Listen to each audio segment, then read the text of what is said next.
మనస్సు విమర్శించాలి, ఎప్పుడు ఎవరిని చూసినా తప్పులు పట్టాలి అనే ఈ ప్యాటర్న్ని మనము మార్చుకుంటే మన జీవితంలో స్టక్ కాకుండా ముందుకు వెళ్తూ ఉంటామండి, వెళ్ళగలుగుతూ ఉంటాం. కాబట్టి ఈ నెగిటివ్ లూప్ని మనము గమనించాల్సింది ఏంటంటే it is very harmful for us. మనకెంతో హానిని చేస్తుంది, మనకు అర్థం కావట్లేదు.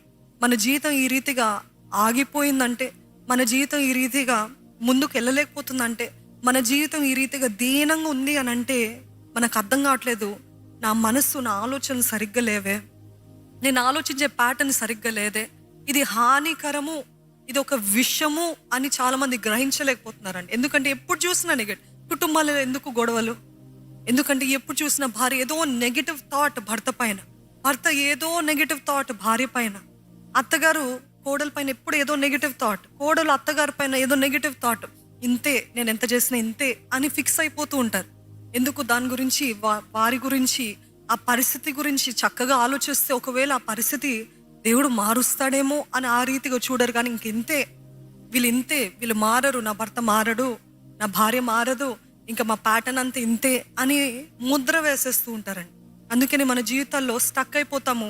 ఆ ఆనందము, ఆ అనురాగము, ఆ సంతోషము, ఆ ప్రేమ మన కుటుంబాల్లో కనపడట్లేదు. ఈరోజు సెల్ఫ్ టాక్ ఏ రీతిగా మాట్లాడుకుంటూ ఉంటామండి. రోడ్డు పైన ఎవరైనా వేగంగా వెళ్తా ఉంటే, మీకు అడ్డంగా వచ్చి కట్స్ ఇచ్చి వెళ్తా ఉంటే మీరు ఏమంటారు? గాడ్ బ్లెస్ యూ బ్రదర్ అంటారా? ఏమంటాను చెప్పండి? ఏమేం బూతులు వస్తాయో, ఏమేమి తిట్లు వస్తాయో కదా. అట్లాంటి మాటలు మన లోపల మనం మాట్లాడుకుంటూ ఉంటున్నాము. అందుకనే గ్రహించలేకపోతున్నాం. ఈరోజు రిలేషన్షిప్స్లో కూడా మీకు కలిగిన ఫ్రెండ్షిప్స్ కానివ్వండి, సంబంధాలు అంటే బంధు సంబంధాలు, లేకపోతే ఇంకేమైనా ఏ రిలేషన్షిప్ అయినా నేను ఎవరిని నమ్మలేనండి. అందరూ మోసగాలే, అందరూ పాపము. మనం కూడా పాపిష్టులమే, కానీ వీళ్ళు పాపిష్టులు, వీళ్ళు అన్యాయస్తులు, వీరు సరిగ్గా లేరు అని ఎవరికైనా ఊరికే పద్దాక నమ్మలేని పరిస్థితిలో ఉన్నారా? ఎవరు వచ్చినా వీరేదో మోసం చేస్తున్నారు, సస్పిషియస్, అనుమానము, వీరు చెయ్యరు, వీరేదో మోసం చేస్తారు, వీరు మాకు హాని చేస్తారు, లేకపోతే వీరికి ఏదో సెల్ఫిష్ రీజన్ ఉంది, సెల్ఫిష్ మోటివ్ ఉంది అని ఆలోచనలో మీరు ఉన్నట్లయితే చూడండి, సామెతలు గ్రంథము 4వ అధ్యాయము 23వ వచనం చూద్దామా. సామెతలు 4వ అధ్యాయము 23. నీ హృదయములో నుండి జీవదారులు బయలుదేరును, కాబట్టి అన్నిటికంటే ముఖ్యముగా నీ హృదయమును భద్రముగా కాపాడుకొనుము. మనమందరం ఒక్కసారి చదువుదామండి. ఏ వచనం చదివినా మనం అందరం కలిసి చదువుదాము. నీ హృదయములో నుండి జీవధారులు బయలుదేరును, కాబట్టి అన్నిటికంటే ముఖ్యముగా నీ హృదయమును భద్రముగా కాపాడుకొనుము. గత కాలంలో దైవజనులు చెప్తూ ఉన్నారు కదండి, హృదయం అంటే దాంట్లో భాగాలు ఉంటాయి, సైకి, లాజిక్, ఇవన్నీ. అయితే ఈ హృదయం ఇంగ్లీష్లో ఎలాగుంటుందంటే, ఎంత చక్కగా క్లియర్గా ఉంటుందంటే, be careful how you think. ఏంటంట? Be careful how you think because your life is shaped by your thoughts. అంటే మన జీవితమే ఎలాగుంటుందంట? It's shaped by our thoughts. So be careful what you're thinking. పొరుగుల గురించి ఏం ఆలోచిస్తున్నారు, మిమ్మల్ని గురించి మీరేం ఆలోచిస్తున్నారు, మీ జీవిత పరిస్థితి గురించి మీరేం ఆలోచిస్తున్నారు, భవిష్యత్ గురించి మీరేం ఆలోచిస్తున్నారు, మీ కుటుంబం గురించి మీరు ఏం ఆలోచిస్తున్నారు, పొరుగువారిని లేకపోతే సేవకుల గురించి ఏం ఆలోచిస్తున్నారు, ఇవన్నీ చాలా కేర్ఫుల్గా ఉండాలంట. అర్థమైందండి? వాక్యం చూడండి ఎంత స్పష్టంగా చెప్తుంది. ఈరోజేమో మీకు ఈ వాక్యం ఏదో సైకాలజీయో మోటివేషనల్ కాదండి, వాక్యం చెప్పేదే. Be careful. ఈరోజు నేటి కాలంలో చెప్తూ ఉంటారు సైకాలజిస్ట్, ఏంటి కేర్ఫుల్గా ఉండాలి, ఆలోచించేది సరిగ్గా ఉండాలి, ఆలోచించే విధానం బట్టే మన జీవిత విధానం ఉంటుంది అని అంటూ ఉంటారు. కానీ దేవుడు ఇక్కడ స్పష్టంగా చెప్తున్నాడు, జాగ్రత్తగా ఉండండి మీరు దేని విషయం అయితే ఆలోచిస్తున్నారు, ఏ విషయం పైన మీ తలంపులు ఉన్నాయి, ఏ విషయం పైన మీ మనస్సు ఉంది, ఏ విషయం పైన మీ హృదయం ఉంది అని అంటున్నాడు. ఒక పాస్టర్ ఎంత చక్కగా ఇలాగ అన్నారండి, పాస్టర్ డేవిడ్ ట్రిప్ అని, నీ జీవితంలో నిన్ను అందరికంటే ప్రభావితము చేసేది నువ్వే. ఎందుకంటే నువ్వు నీతో మాట్లాడినంత నీ జీవితంలో ఇంకెవ్వరు నీతో మాట్లాడారు. అర్థమైందండి? అర్థమైన వారి చేతులు ఎత్తి చూపిస్తారా? మీ జీవితాన్ని ప్రభావితం చేసేది ఎవరంట? మనమే.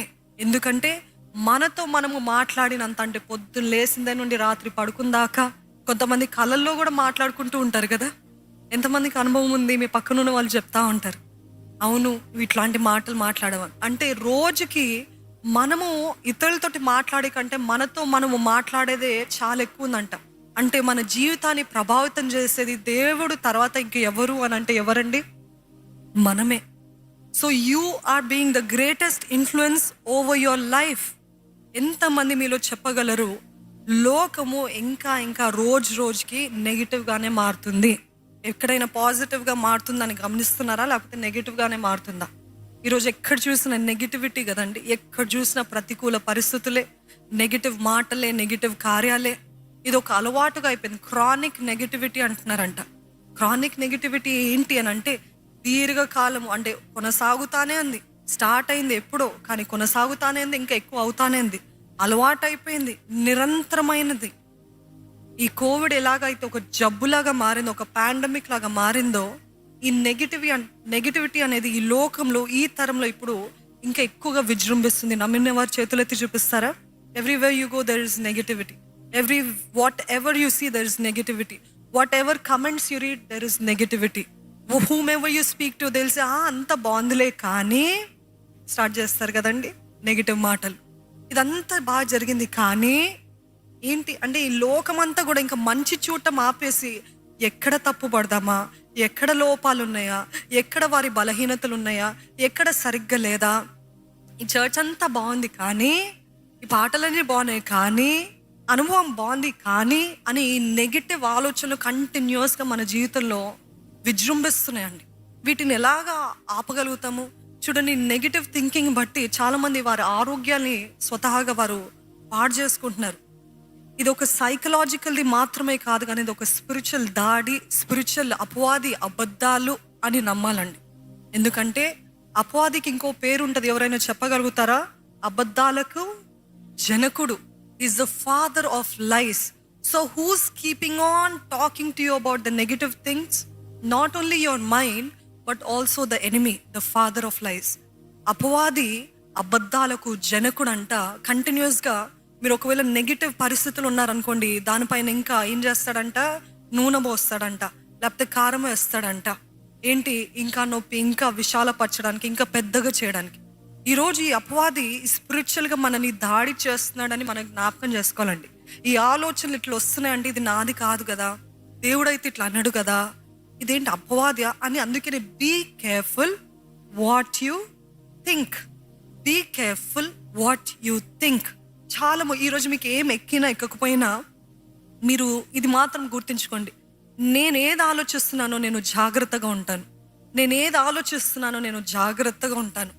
ఇది దేవుని శక్తి వలన దేవుడే అనుగ్రహిస్తాడండి. ఏం ఆలోచించాలో కూడా దేవుడే నడిపిస్తాడు. నమ్మిన అందుకని motivational speeches they are good for a while. చాలామంది మేము మోటివేషన్ స్పీచెస్ వింటూ ఉంటాం. వింటున్నప్పుడు ఆ 2 రోజులు ఊపు బాగుంటుంది. ఆ రోజు ఇంకా ఫుల్, ఇంకా నేను చేసేస్తాను అనే వైరాగ్యం ఉంటుంది. కానీ ఒక రాకెట్ మనము పటాసులు పేల్చేటప్పుడు ఎలాగ వెళ్ళి తుస్సని వస్తుంది, అలాగనే ఉంటుందండి. మోటివేషన్ స్పీచ్ కూడా వెళ్ళేటప్పుడు వినేంత వరకు ఒక 2-3 రోజుల వరకు, లేకపోతే వారం, లేకపోతే ఒక నెల అనుకోండి, బాగానే ఉంటుంది.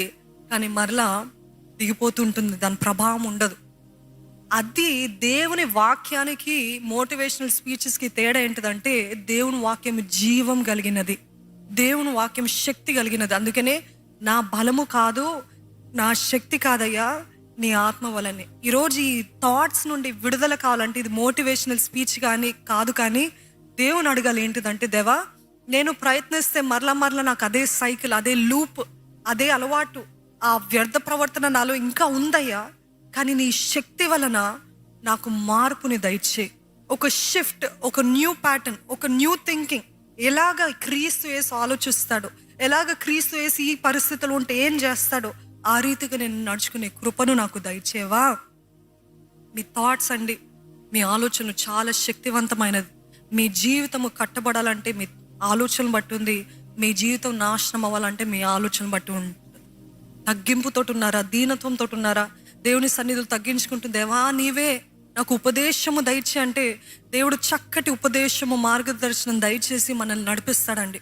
కొంతమందికి విక్టిమ్ మెంటాలిటీ అంటే అందరూ నన్నే బాధపడుతున్నారు, అందరూ నన్నే ఏదో అంటున్నారు, అందుకే నేను ఇంట్లున్నాను, నా జీవితంలో ముందుకు వెళ్ళలేకపోతున్నాను. ఎందుకు అని అంటే వీరి వల్లనే, వారి వల్లనే. ఎందుకంటే ఇక్కడ ప్రారంభించబడ్డది. వారు చేసిన క్రియ కాదు, వారు చేసిన తప్పు కాదు, లేకపోతే వారు ఒకవేళ బాధ పెట్టారేమో, హాని చేశారేమో, కానీ దాన్ని అధిగమించి ముందుకు వెళ్ళగలిగిన వారు చాలామంది ఉంటే, చాలామంది ఈ బాధితుల మెంటాలిటీతో ఉన్న వాళ్ళు ఏంటంటే ఒక చోట కూర్చొని నేను ఈ వివాహం ఇంకా నాకు వద్దు, నన్ను బాధ పెడతాడు, ఆయన బట్టే నాకు ఇలాగైంది, ఆయన బట్టి నా జీవితం నాశనం అయింది, వై కాంట్ యూ ఓవర్కమ్. క్రీస్తు యేసుని బట్టి మనం అందరం కూడా ఏంటంట మోర్ దెన్ కాంకరర్స్, అత్యధిక విజయము సాధించిన వారం అవుతామంట. కానీ ఈరోజు చాలామంది వారి ఆలోచన బట్టి ఉన్న చోటునే కాక ఇంకా దిగజారిపోతున్న పరిస్థితులు. ఎందుకు ఈ దీన దశ? ఎందుకు కుటుంబంలో సమాధానం లేదు? ఎందుకు మన జీవితంలో ఎటువంటి ఆనందము లేదు? ఎందుకు ఉన్న చోట నేను అందరూ పైకి వెళ్ళిపోతున్నారు, మరి నేనేంటి అని అంటే ఇక్కడ ఉందండి.